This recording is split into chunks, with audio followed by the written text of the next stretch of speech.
પાકિસ્તાની યુવતીઓએ પ્રેમભરી વાતોથી મજબૂર કર્યો, ધર્મ પરિવર્તન કરી અબુબકર બનેલા અશોકનું આતંકી સંગઠનો સાથે શું કનેક્શન? હિન્દુ નેતાઓની હત્યાની 1 કરોડની સોપારી પણ લીધી, તપાસ શરૂ. સુરતમાં હિન્દુ નેતાઓને મારી નાખવાની ધમકી આપનાર મૌલવીની ધરપકડ બાદ અનેક ઘટસ્ફોટ થયા છે. મૌલવીની ધરપકડ બાદ તેની સાથે સંડોવાયેલા અન્ય 3 આરોપીની પણ પોલીસે ધરપકડ કરી છે. ત્યારે હાલમાં બિકાનેરથી ઝડપાયેલા આરોપી આતંકી સંગઠનો સાથે કનેક્શન છે કે કેમ એ દિશામાં કેન્દ્રીય એજન્સીઓ આરોપીની પૂછપરછ કરી તપાસ કરશે.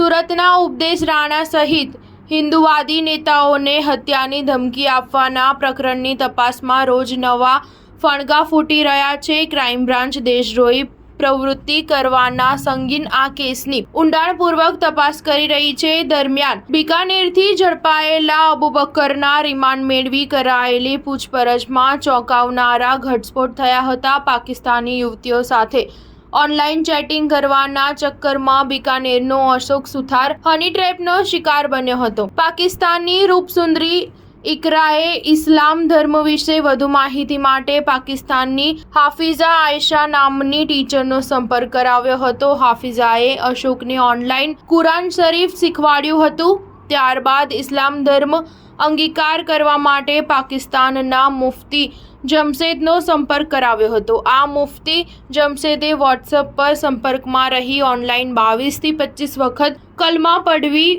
ઇસ્લામ ધર્મ અંગીકાર કરાવ્યો હતો.